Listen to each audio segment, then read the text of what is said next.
नमस्कार विद्यार्थी मित्रांनो, वेव ऑप्टिक्सच्या 7व्या लेक्चरमध्ये आज मी तुमचं पुनश्च स्वागत करतोय। म्हणजे स्वागत करत चाललो आपण आणि करता करता खरं तर वेव ऑप्टिक्स सारख्या लाईट सेक्शन मधली 6 लेक्चर्स बघितलीत आपण। खरं तर आत्ता जर बघितलं तर साधारण एप्रिल एंडला किंवा मेच्या पहिल्या आठवड्यामध्ये तुमची 12वीची परीक्षा होईल। परीक्षा ऑनलाईन घ्यायची का ऑफलाईन घ्यायची का हा वेगवेगळा विषय झाला, पण आत्ताच्या घडीला तर शासनाच्या माध्यमातून येणारी जी बातमी आहे ती बातमी या प्रकारची आहे। आणि असं सगळं शिकत असताना मग हा एक मोठा टॉपिक आहे की ज्यामध्ये खरं तर जुन्या सिलेबसचा विचार केला तर 2 टॉपिक्स एकत्रित केल्यासारखे आहेत, ज्याच्यामध्ये वेव्ह थिअरी ऑफ लाईट होता आणि इंटरफरन्स ऑफ द लाईट होतं। त्या दोघांना एकत्रित केलं, पुस्तकाची त्या ठिकाणी तिथं असणारी ती जाडी वाढली, असणाऱ्या प्रत्येक टॉपिकमध्ये आर्टिकल्स वाढत चालले आणि सतत येणारी जी बातमी आहे ती अजून 25% सिलेबस कमी।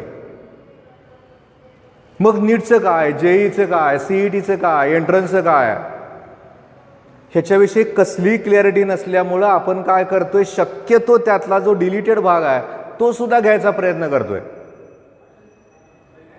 कारण जोपर्यंत आपल्याला या सगळ्या संकल्पनेतनं बाहेर पडता येत नाही तोपर्यंत आपल्याला त्या ठिकाणी तिथं असणाऱ्या त्या टॉपिकचा त्या सेक्शनचा बेस क्लिअरच नाही होणार।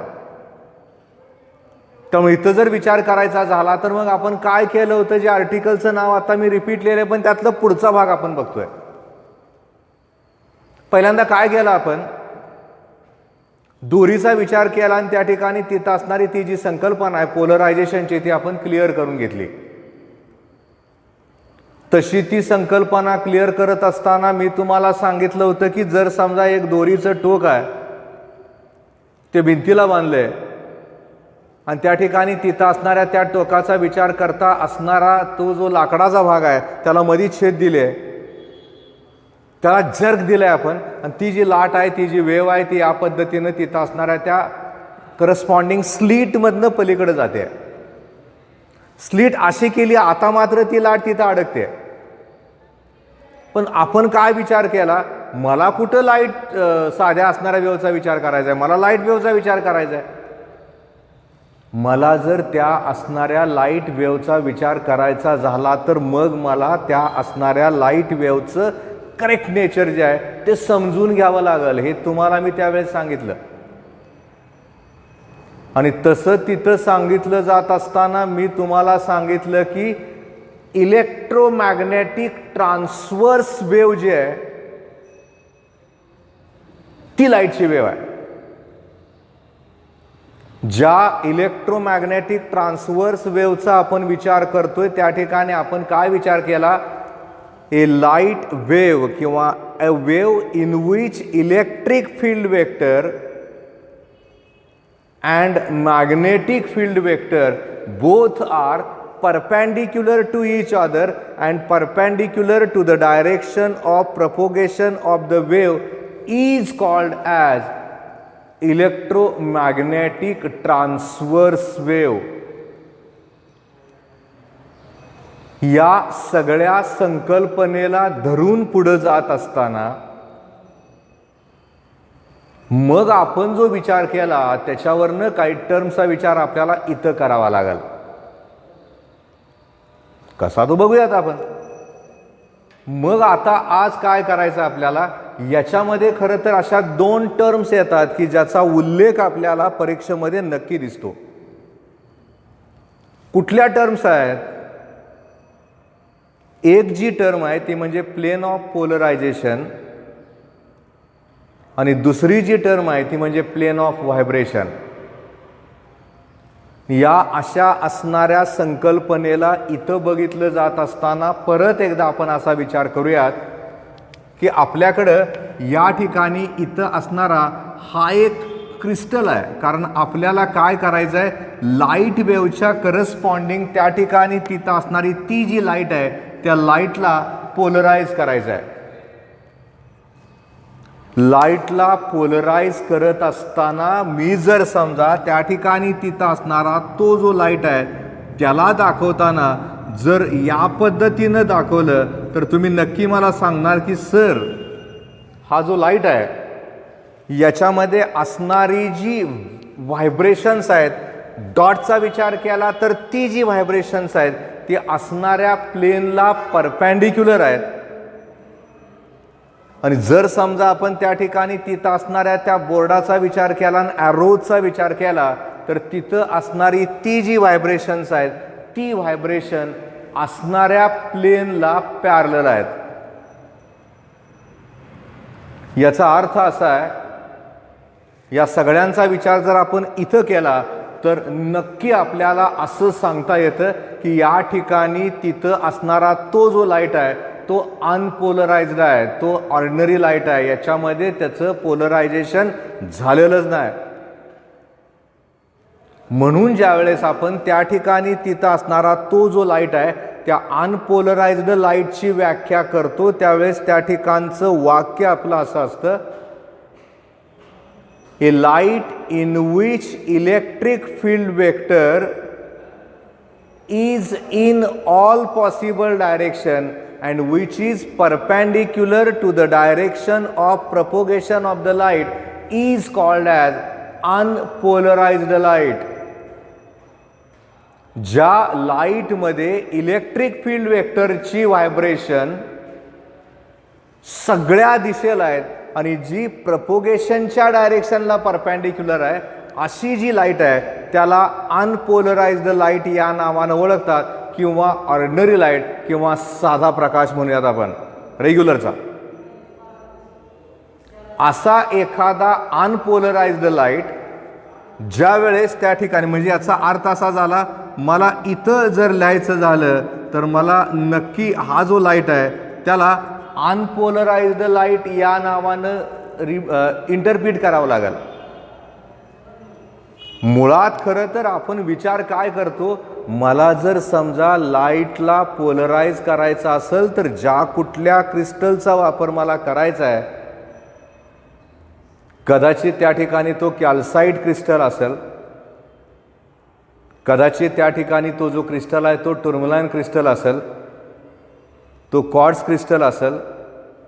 असे जे क्रिस्टल्स आहेत की ज्याला एक प्रकारचा क्रिस्टोलोग्राफिक ॲक्सिस आहे, ज्याला ट्रान्समिशन ॲक्सिस आहे, अशा ॲक्सिसला जी व्हायब्रेशन पॅरलल आहे तेवढीच व्हायब्रेशन त्या ठिकाणी पुढे जातील.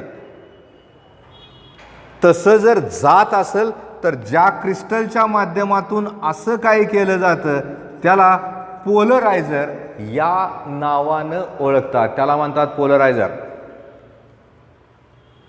जर त्याला आपण पोलरायझर या नावानं ओळखत असो तर मग पुढे विचार केला तर मग आपण सरळ याच्या समोरच्या बाजूला लाईटची व्हायब्रेशन जर दाखवली तर तिथं असणारी ती जी व्हायब्रेशन्स आहेत ती मला या पद्धतीनं दाखवावी लागतील.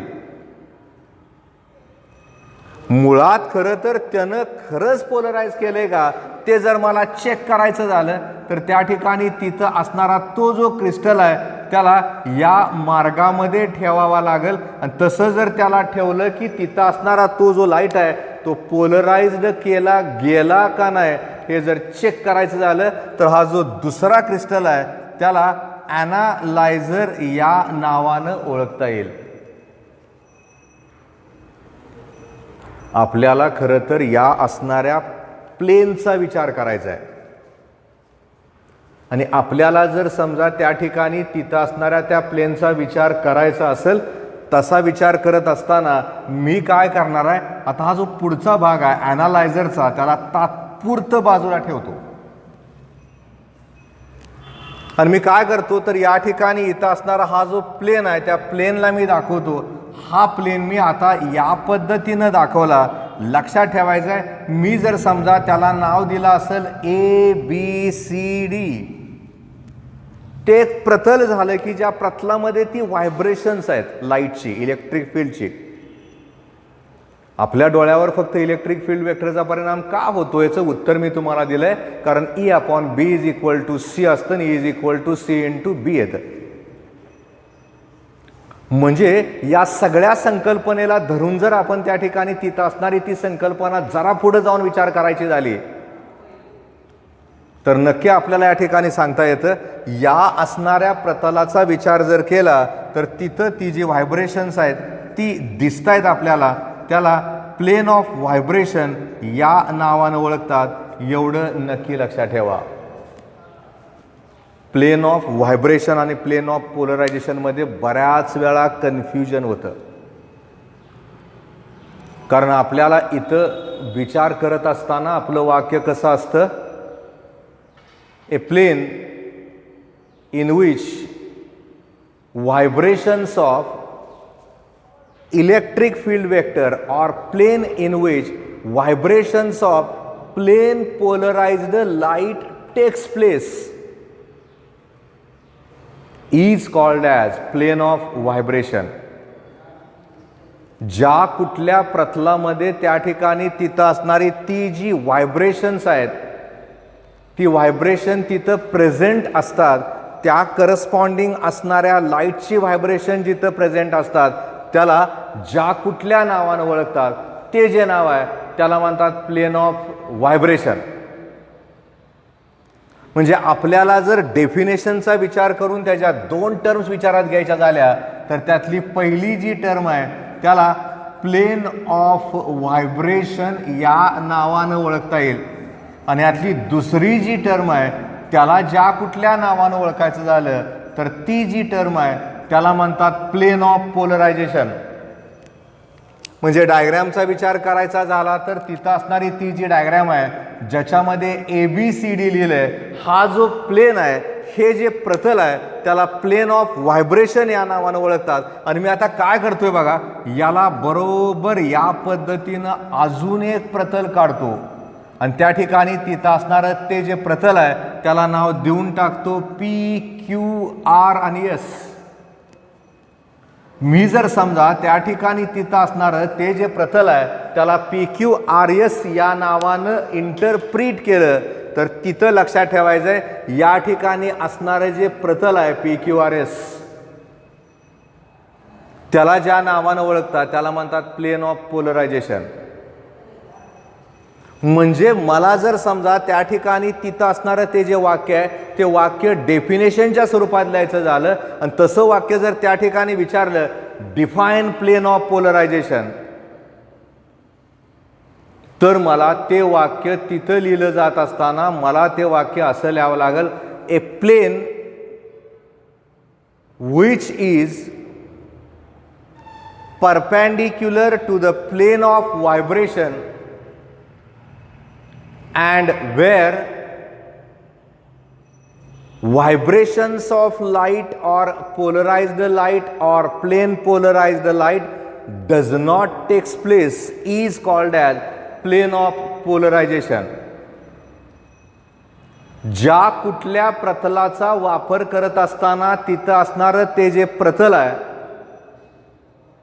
की जिथं लाईटची व्हायब्रेशन दिसत नाहीत पण त्या ठिकाणी तिथं असणारं ते जे प्रतल आहे ते प्रतल असणाऱ्या पहिल्या प्रतलाला परपेंडिक्युलर आहे त्यालाच ज्या कुठल्या नावानं ओळखतात ते जे नाव आहे त्याला म्हणतात प्लेन ऑफ पोलरायझेशन. म्हणजे समजा त्यांना एखादं मल्टिपल चॉईस क्वेश्चन तयार करायचं झालं तर तशा प्रकारे त्या ठिकाणी तिथं असणारा तो भाग जर इथं सांगायचा झाला तर ते असं सांगू शकतील, angle between plane of vibration and plane of polarisation is. म्हणजे आपल्याला ते क्लिअर व्हावं लागतं. आपल्याला कसं विचारतील हा वेगळा भाग झाला, जे विचारलं गेलं ते सांगायचं झालं तर आपल्याला या पद्धतीनं ते सांगावं लागेल. म्हणजे आपण खरं तर तिथं असणाऱ्या त्या पोलरायझेशनचा विचार करत असताना डोक्यामध्ये बेसिक कॉन्सेप्ट घेऊन पुढे जायचं आहे. ही नवीन संकल्पना आहे, ही पूर्वी कधी झाली नव्हती, आपल्याला माहिती नाही आपल्याला. मग आता पुढं काय, याच्यात अजून एक संकल्पना कशी आहे ती बघा. कारण वेगवेगळ्या पद्धतीनं त्या ठिकाणी ते जे आर्टिकल्स आहेत ते आर्टिकल्स त्यांनी कमी पण केलेत जास्त पण केलेत. आपल्याला सगळ्याचाच विचार करून त्या असणाऱ्या कॉन्सेप्टला बघत जायचं आहे. आणि तसं इथं बघितलं जात असताना आता आपण काय विचार करूयात की बाबा इतकं सगळं क्रिस्टल वगैरे घेऊन पोलरायझेशन करणं कसं शक्य आहे ना, किती त्याला टफ आहे. कारण नुसता क्रिस्टल एखाद्या असणाऱ्या खाणीमधनं काढला म्हणजे त्याच्यामध्ये लाईट पोलराईज होतो अशातला भाग नाही. त्याचा प्रिन्सिपल सेक्शन घ्यावा लागतो, त्याला कट करावं लागतं, त्याला वेगवेगळ्या पद्धतीने ॲडजस्ट करावं लागतं. आणि मग ते रोम्बोहायड्रॉन शेपमधला क्रिस्टल घ्यायचा, त्याचा पुन्हा प्रिन्सिपल सेक्शन कट करायचा, मग ते वापरायचं, मग पोलरायझेशन मिळतं. किती टफ झालं आहे. अनेक शास्त्रज्ञांनी याच्यावर विचार केला. ब्रिस्टर्स नावाचा शास्त्रज्ञ आहे, त्यानं परत ह्याच्यामध्ये संशोधन केलं आणि प्रत्येक शास्त्रज्ञांनी वेगवेगळ्या पद्धतीनं तिथं असणारा तो जो लाईट आहे त्याला पोलराइज कसं करता येईल याचा विचार करायला सुरुवात केली. आणि सगळ्यांचा विचार करत असताना, या सगळ्या असणाऱ्या कॉन्सेप्टला घेऊन पुढे जात असताना शास्त्रज्ञांना असं वाटलं की बाबा त्या ठिकाणी तिथं असणारा तो जो लाईट आहे त्याला पोलराइज करायचा आहे. मग ते रिफ्लेक्शनच्या माध्यमातून शक्य आहे का? आणि त्यातनंच ज्या कुठल्या आर्टिकलचा जन्म झाला तो म्हणजे polarisation by reflection of light. आता तुम्ही म्हणणार की रिफ्लेक्शन ऑफ लाईट म्हणजे काय फारसं नवीन नाही ना, आम्ही बघितलंय, ते आम्हाला माहिती आहे. आणि polarisation of the light by रिफ्लेक्शनचा विचार इथं केला जात असताना आता मात्र आपल्याला त्या संकल्पनेला थोडंसं वेगवेगळ्या पद्धतीनं बघावं लागेल. म्हणजे काय, परत काय करायचं आपण? मुळात इथं असा विचार करूयात की आपल्याकडं हा एक परावर्तित पृष्ठभाग आहे, ज्याला या ठिकाणी नाव देऊन टाकूयात रिफ्लेक्टिंग सरफेस XY. आणि आपण काय केलंय, हा जो रिफ्लेक्टिंग सरफेस आहे याच्यावर मी या पद्धतीनं तिथं असणारा तो जो प्रकाश आहे त्या प्रकाशाला परावर्तित पृष्ठभागावर टाकणार आहे. पण परावर्तित पृष्ठभागावर टाकत असताना मी जर समजा थोडासा बदल यात केला आणि बदल करत असताना हा जो पृष्ठभाग आहे हा नुसतं परावर्तन करतो असं नाही, तर आपण असं समजूयात की त्या ठिकाणी तिथं असणारा तो जो प्रकाश आहे तो प्रकाश या पद्धतीनं सुद्धा पलीकडे जातो. म्हणजे याला आपण नाव देऊयात AB, याला नाव देऊयात MN, XY झालं. मग असं करत असताना आत्ता असा विचार करूयात की या ठिकाणी असणारं जे मीडियम आहे ते रेअर मीडियम आहे आणि इथं असणारं जे मीडियम आहे ते डेन्सर मीडियम आहे. दोन्हीच्या दोन्ही मीडियम ट्रान्सपरंट आहेत, पारदर्शक आहेत. अगदी असा विचार करूयात की आपल्याकडे एखादा लाईटचा सोर्स आहे, एखादी बॅटरी आहे आणि तिथं असणारी ती जी बॅटरी आहे ती बॅटरी या पद्धतीनं आपण अशी तिरकी धरली आहे. अशी बॅटरी या पद्धतीनं तिरकी धरली जात असताना मी काय करतोय बघा, आता त्या ठिकाणी तिथं असणारा तो जो लाईट आहे त्या लाईटला या पद्धतीनं दाखवायचा प्रयत्न करतोय. पटदिशी तुमच्या लक्षात येतं की सरांनी जर असं दाखवलं असेल तर मग मात्र तिथं असणारा तो जो लाईट आहे तो कसला लाईट झाला. मी ॲरोज पण दाखवले आणि डॉट्स पण दाखवलेत. हा लाईट कसला लाईट झाला? करेक्ट आहे, अनपोलराइज्ड लाईट झाला. मग ह्याला मी या ठिकाणी नाव देऊन टाकतो, इथं असणारा जो लाईट आहे त्याला नाव देऊन टाकतो अनपोलराइज्ड लाईट. एखाद्या अपवर्तित पृष्ठभागावर एखादा प्रकाश किरण पडल्यानंतर तिथं असणारा तो जो प्रकाश किरण आहे तो प्रकाश किरण एकतर या पद्धतीनं इकडं पण जातो आणि इकडं पण जातो. याला मी नाव दिलंय BD. जर समजा प्रकाशाच्या बाबतीत या पद्धतीनं घडत असेल तर तुम्हाला नक्की लक्षात येतं की या ठिकाणी तिथं असणारा तो जो प्रकाश आहे त्या प्रकाशाचं परावर्तन पण झालं आणि प्रकाशाचं अपवर्तन पण झालं. जर प्रकाशाचं परावर्तन आणि अपवर्तन एकाच वेळेस होत असेल तर हा लाईटमधला जो फिनॉमेना आहे याला म्हणतात simultaneous reflection and refraction of light.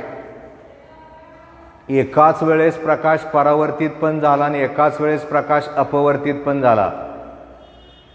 जर असा प्रकाश परावर्तित आणि अपवर्तित होत असेल आणि मी जर समजा तुम्हाला आत्ता असं दाखवलं, इथं जर समजा या पद्धतीनं ती व्हायब्रेशन तुम्हाला दाखवली, इथं पण जर समजा मी ती जी व्हायब्रेशन्स आहेत ती व्हायब्रेशन तुम्हाला दाखवली आणि मी सांगितलं की सांग आता या प्रत्येक असणाऱ्या रेजच्या बाबतीत तुम्ही कुठलं वाक्य करू शकाल.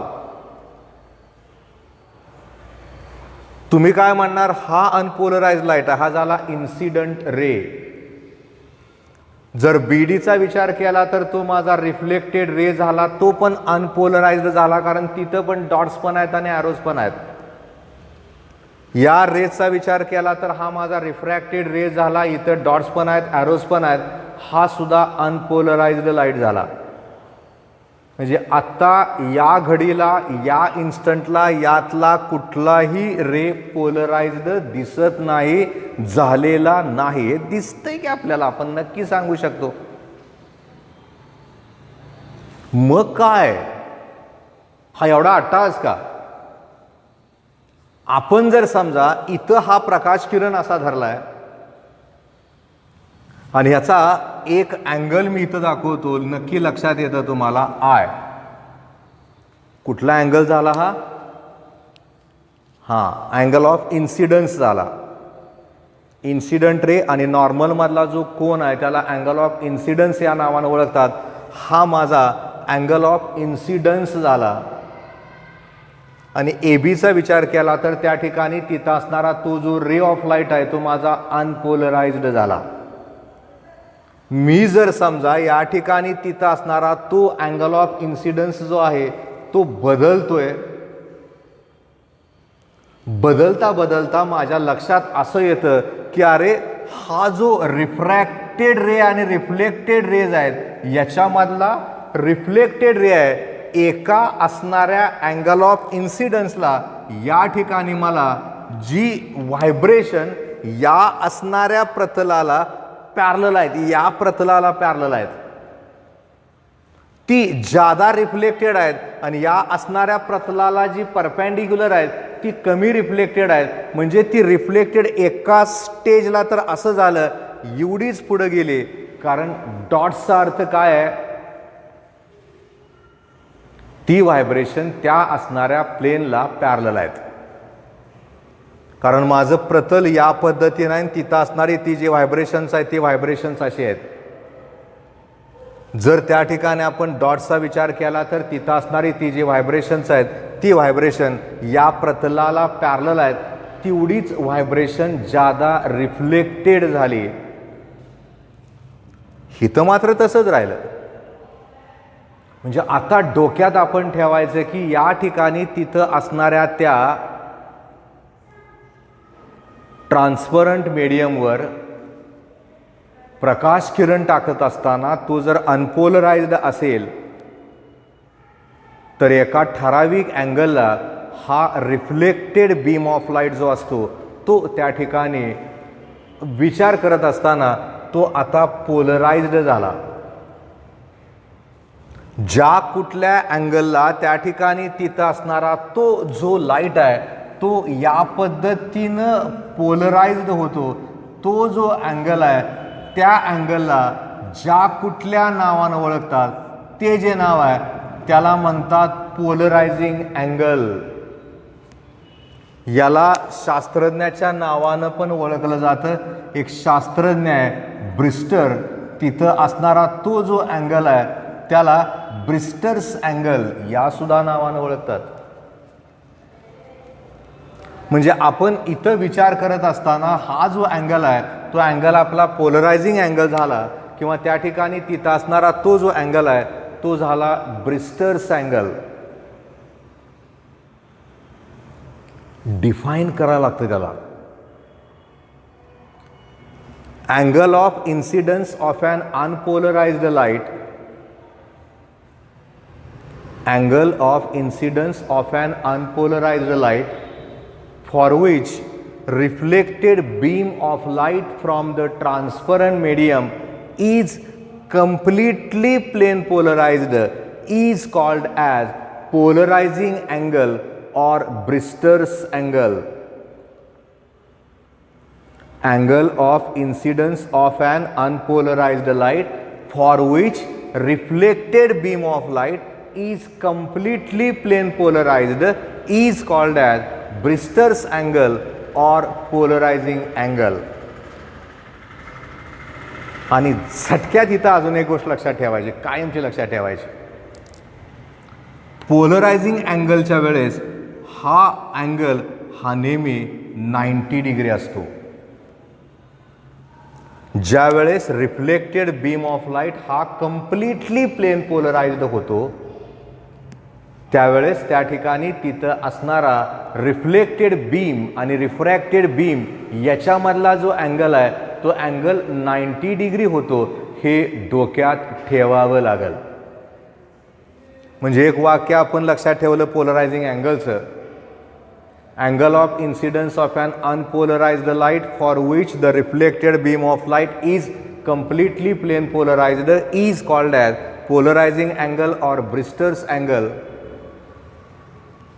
आणि असा विचार करत असताना at polarizing angle reflected and refracted beams are perpendicular to each other. याच्यामध्ये यातला जो अँगल आहे याला आपण तात्पुरतं आर म्हणूयात, यातला जो अँगल आहे त्याला आपण आर डॅश म्हणूयात. म्हणजे याचा अर्थ असा झाला, आयचा विचार केला तर या ठिकाणी तिथं असणारा तो जो अँगल आहे तो अँगल ऑफ इन्सिडन्स झाला आणि आरचा विचार केला तर तो माझा अँगल ऑफ रिफ्लेक्शन झाला. करेक्ट. याचा विचार केला तर त्या ठिकाणी तिथं असणारा तो जो अँगल आहे तो झाला अँगल ऑफ रिफ्रॅक्शन. आपल्याला ज्या वेळेस स्नेल्स नावाच्या शास्त्रज्ञाचं एखादं मॅथमॅटिकल इक्वेशन लक्षात येतं त्यावेळेस पटदिशी मी जर तुम्हाला प्रश्न विचारला असता तर तुम्ही मला सांगितलं असतं की सर पटदिशी लिहून टाका mu is equal to sine i upon sine r. चालतंय का असं? कसं चालेल? आर हा माझा अँगल ऑफ रिफ्लेक्शन आहे आणि आर डॅश माझा अँगल ऑफ रिफ्रॅक्शन आहे. स्नेल्स लॉ रिफ्लेक्शनला वापरता येत नाही, त्याला रिफ्रॅक्शनला वापरावं लागतं. त्यामुळे याचा विचार केला तर इथं मला लिहावं लागेल sine r dash. Mu is equal to sine i upon sine r dash असं मला लिहावं लागेल. आणि असं लिहिता लिहिता मग मी असा विचार केला की sine i upon sine r dash आहे. इथं जे दिसतंय त्याच्यावरनं एखादं मॅथमॅटिकल इक्वेशन आपल्याला मांडता येते का हा विचार जर मी केला, r plus 90 plus r dash, r plus 90 plus r dash असं जर केलं तर इज इक्वल टू किती लिहावं लागेल? सरळ कोन 180 डिग्री. करेक्ट आहे. म्हणजे r plus 90 plus r dash is equal to 180 degree झालं. याचा अर्थ असा झाला आर प्लस आर डॅश केलं तर 90 डिग्री झालं, कारण पलीकडे गेल्यानंतर 90 वजा होईल. म्हणजे परत एकदा असा विचार केला आर डॅश बरोबर लिहिताना मला 90 मायनस आर लिहावं लागेल. R dash is equal to लिहित असताना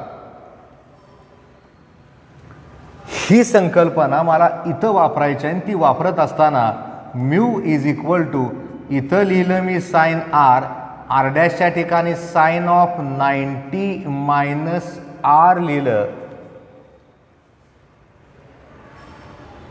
आणि तुम्हाला विचारलं असतं मी माझ्या समोर असता तर बाबा सांग sine of 90 minus theta is equal to काय? Cos theta. करेक्ट आहे ना? तसं जर झालं तर मग मला इथं लिहावं लागेल mu is equal to sine i upon sine r. पण इथं जर मी बघितलं तर मी आत्ता काय विचार केला की या ठिकाणी इथं असणारा आय म्हणजे दुसरं तिसरं काय नसून आय पी आहे. तो माझा पोलरायझिंग अँगल आहे.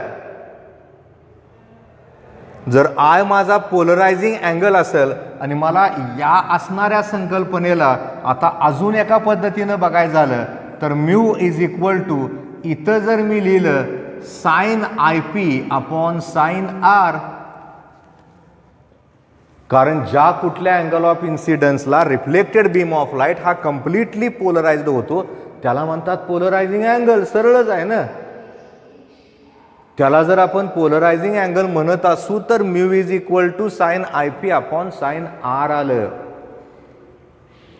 जर mu is equal to sine I P upon sine r आला असेल तर मग मी काय केलं बाबा की इथं असं लिहित असताना mu is equal to sine I p, sorry sine of 90 minus theta, इथं कॉस आर लिहावं लागेल. ठीक आहे, इथं आपण लिहूयात कॉस आर, इथं लिहूयात कॉस आय पी, कारण साइन ऑफ 90 मायनस थीटा म्हणजे कॉस थीटा असं आपण आता बोललो होतो आणि चुकून ते तसं झालं. ठीक आहे, mu is equal to sine I P upon cos I p लिहिलं आपण. मी सहज तुम्हाला प्रश्न विचारला असता की असं का केलं, मी वर तर आर लिहिलं आणि खाली आय पी का लिहिलंय. हा प्रश्न मी जर तुम्हाला विचारला असता तर तुम्हाला उत्तर द्यावं लागलं असतं की ज्या वेळेस आपण त्या ठिकाणी तिथं असणाऱ्या रिफ्लेक्शनचा विचार करतो, रिफ्लेक्शनमध्ये I is equal to R असतं. रिफ्लेक्शनमध्ये जर I is equal to R असेल, mu is equal to sine I P upon cos I P आला असेल. बरं, आता चिल्लर प्रश्न झाला ना, साइन आणि कॉस याचं गुणोत्तर म्हणजे काय असतं, राईट टॅन असतं.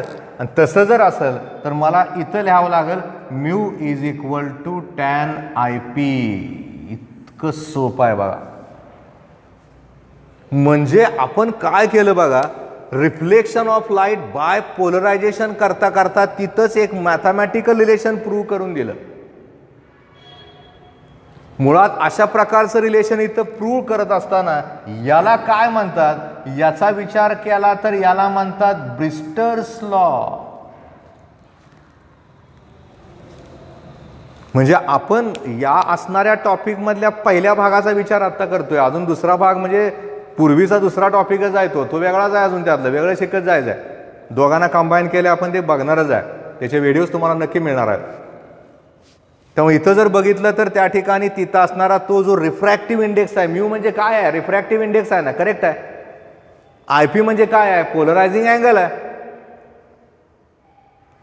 म्हणजे मला जर त्या ठिकाणी तिथं असणाऱ्या त्या ब्रिस्टर्स लॉसाठी एखादं थिरॉटिकल स्टेटमेंट करायचं झालं तर माझं वाक्य असं असेल, when an unpolarized light is incident on a transparent medium at an angle of incidence is equal to polarizing angle. मी इतकं करेक्ट तुम्हाला वाक्य करून देतोय, ते लिहित बसायचं आहे तुम्ही.